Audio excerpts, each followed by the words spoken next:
여러분, 혹시 라이브 공연장에서 온몸을 울리는 그 엄청난 사운드를 들으면서 와, 이거 진짜 마법 같다 이런 생각해 본 적 없으세요?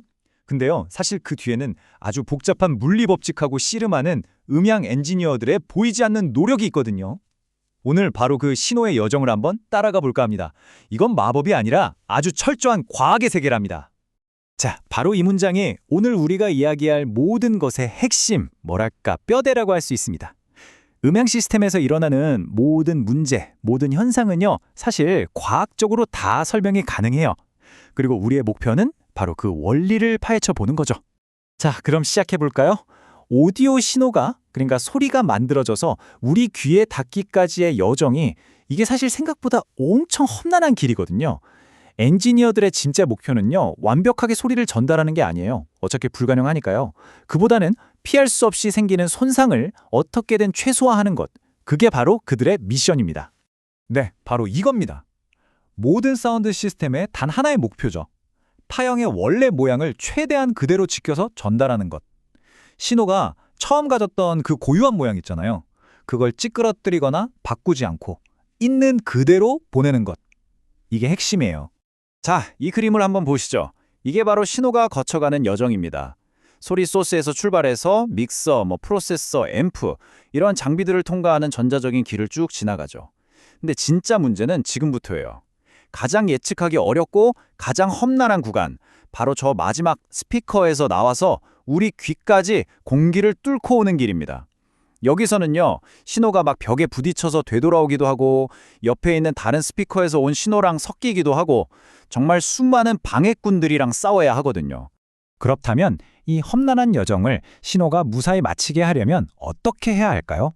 엔지니어들은 소리가 가진 세 가지 기본 얼굴, 세 가지 속성을 완벽하게 이해하고 또 그걸 제어할 수 있어야만 합니다. 그리고 이 세 가지는요, 절대로 따로 떼어서 생각할 수가 없어요. 자, 그 첫 번째 얼굴은 바로 주파수입니다. 우리가 보통 음높이나 피치라고 부르는 거 있죠. 바로 그거예요. 헤르츠, HZ자는 단위로 재는데 이게 소리의 가장 기본적인 신분증 같은 거라고 생각하시면 됩니다.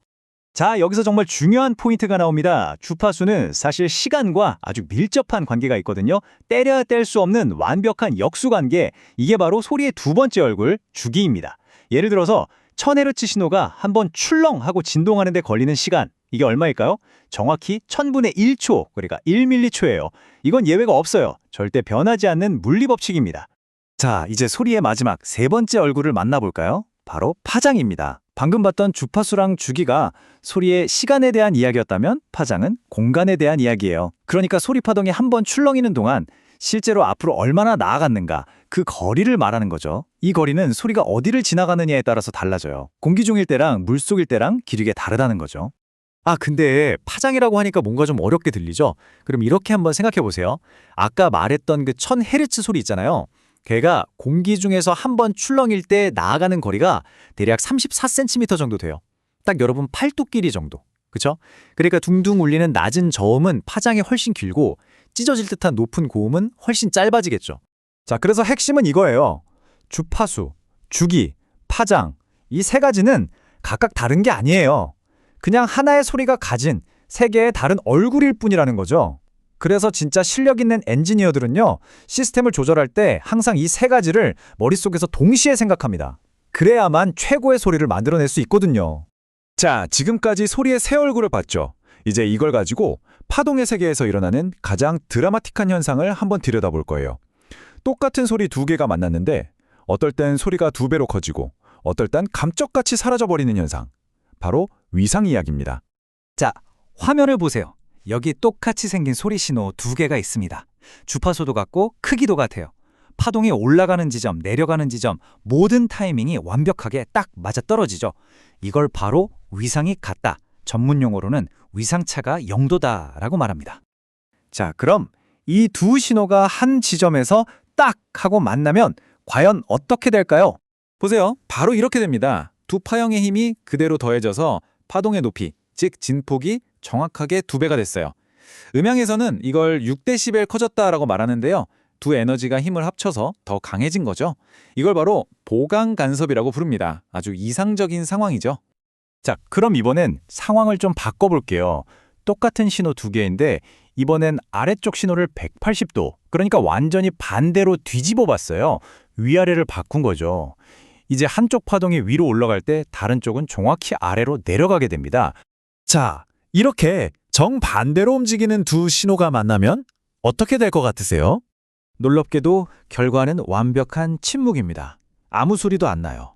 두 개의 에너지가 서로를 완벽하게 없애버려서 그냥 평평한 직선이 되어버린 거죠. 소리가 사라진 거예요. 이걸 상쇄 간섭이라고 합니다. 여러분, 공연장에 갔을 때 특정 자리에 앉으면 이상하게 저음이 잘 안 들리는 곳 있죠? 바로 이 현상 때문에 그런 데드 스팟이 생기는 겁니다. 아니, 소리가 막 자기들끼리 만나서 사라지기도 한다는데? 그럼 엔지니어들은 이런 복잡한 현상들을 도대체 어떻게 다루는 걸까요? 마법 같은 거라도 부리는 걸까요? 아니요, 아주 강력한 과학적인 도구들을 사용합니다. 그 첫 번째 도구가 바로 데시벨, dB입니다. 데시벨이라는 말 들어보셨죠? 이게 뭐냐면 그냥 어떤 두 값의 비율을 나타내는 단위예요. 사실 우리가 들을 수 있는 가장 작은 소리랑 가장 큰 소리의 에너지 차이가 정말 어마어마하게 크거든요. 그 엄청난 숫자를 다루기 편하게 줄여주는 아주 편리한 수학 도구라고 생각하시면 돼요. 자, 이 표를 보면 딱 감이 오실 거예요. 아주 간단한 규칙이 있어요. 전압, 그러니까 신호의 힘이 2배가 되면 무조건 플러스 6데시벨, 반대로 절반으로 줄면 마이너스 6데시벨. 아주 쉽죠? 엔지니어들은 바로 이 원리를 가지고 시스템 전체의 신호 크기를 단계별로 착착 관리하는 게인 스트럭처라는 걸 설계합니다. 그리고 또 하나, 절대 무시할 수 없는 변수가 있습니다. 바로 환경이에요. 특히 온도. 소리의 속도는요, 온도가 올라가면 더 빨라져요. 기온이 한 5도 정도 오르면 속도가 약 1% 정도 빨라집니다. 에이, 1% 가지고 뭘 싶으시죠? 근데 이게 왜 중요하냐면 야외 페스티벌 같은 데서 생각해 보세요. 햇볕 쨍쨍한 오후에 리허설 할 때랑 해가 져서 서늘해진 저녁에 공연할 때랑 온도가 다르잖아요. 그럼 저 멀리 설치된 스피커에서 오는 소리의 도착 시간이 미세하게 달라져요. 그럼 아까 봤던 위상 문제가 생길 수 있겠죠? 그래서 정말 꼼꼼한 엔지니어는 이 온도 변화까지 계산해서 시스템을 다시 미세 조정합니다. 자, 이제 결론입니다. 이 모든 이야기를 종합해 보면 훌륭한 사운드를 만드는 건 결국 어떤 신비한 감각이나 마법이 아니라는 거죠. 아주 엄격한 과학 원리를 얼마나 잘 이해하고 적용하느냐에 달려 있습니다. 우리가 맨 처음에 봤던 문장으로 다시 돌아왔네요. 오늘 우리가 나눈 이야기들이 바로 이 문장이 맞다는 걸 보여주지 않았나요? 음향 시스템에서 일어나는 모든 일은 주파수, 파장, 위상 같은 물리 법칙으로 전부 설명이 가능합니다. 우리가 뭔가를 이해하지 못할 때 그걸 마법이라고 부르는 건 사실 우리가 아직 데이터를 충분히 보지 못했거나 그 원리를 파악하지 못했을 뿐이라는 거죠. 자, 이제 다음에 여러분이 콘서트에 가시면 뭘 듣게 되실까요? 그냥 신나는 음악? 아니면 그 공간 전체를 지배하고 있는 이 놀라운 물리 법칙의 합창을 듣게 되실까요? 한번 귀 기울여 보세요.